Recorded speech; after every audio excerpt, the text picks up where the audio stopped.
I grew up in a very broken home. My parents weren't bad people and they even believed in God, but they were broken themselves.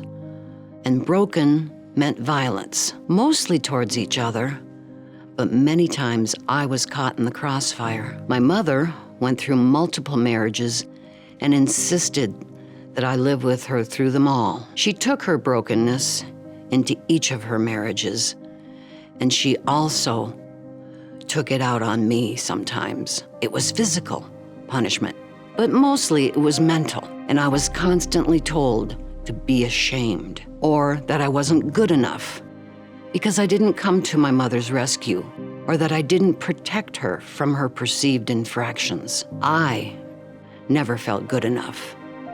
I saw the happiness in others and would think to myself, God loved them more, or that they were better than I was. And that's when Satan got me. He took great delight to jump into my head and tell me, do you see, you really aren't good enough. You are broken and a loser. Why try? You're only gonna fail, and others will be ready to let you know.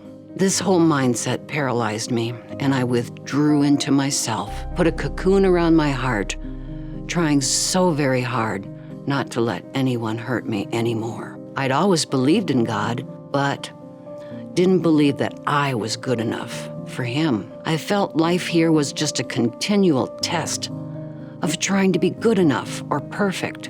I wasn't good enough, and what could anyone want from a wretch like me? When I went to bed every night, I would ask God to show me what I did wrong, and then say I was so sorry, and I would try harder. I would pray all day long for years for Him to make me better. But I finally reached my breaking point. I just didn't want to be here anymore. I felt I brought nothing to the table and had nothing good to offer. My faith wouldn't allow me to take my own life, but I was ready to be gone.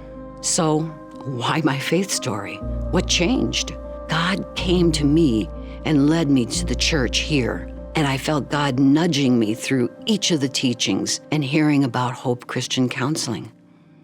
I was so desperate, and in the first visit, I was helped to overcome Satan's automatic negative thoughts. And now I can stop the attacks in my mind and put them where they belong. I'm not exaggerating when I say that for the first time in my life, I'm happy and I can experience God's joy.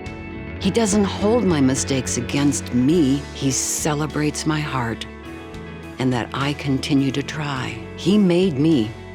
He loves me.